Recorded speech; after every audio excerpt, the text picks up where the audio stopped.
Shtabin e përgjithshëm të ish ushtrisë qëllimtare kombëtare ka qenë edhe babi im, saj ku ai e ka kundërshtuar në mënyrë kategorike këtë marrëveshje të Ohrit që sot Zoti Ahmeti krekoset në vazhdimsi, që është një rezultat i jashtëzakonshëm. Edhe falë kësaj marrëveshje të Ohrit, ne kemi ato ndryshime kushtetuese dhe ky ligj për përdorimin e gjuhës shqipe është sjell falë domethënë atyre ndryshimeve. Po shtrohet pyetja hipotetike, pse ka qenë insistimi i Zotit Ahmeti që duhet pranohet ajo marrëveshje e Ohrit?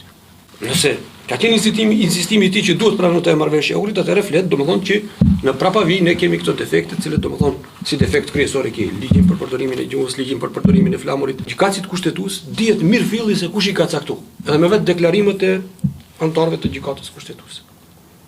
Shtrohet pyetja, pse ndodh edhe aktualizohet iniciativa për shqyrtimin e kushtetutshmërisë së ligjit të përdorimit të gjuhës shqipe në këtë kohë, edhe me diktatin apo me detyrën e kujt.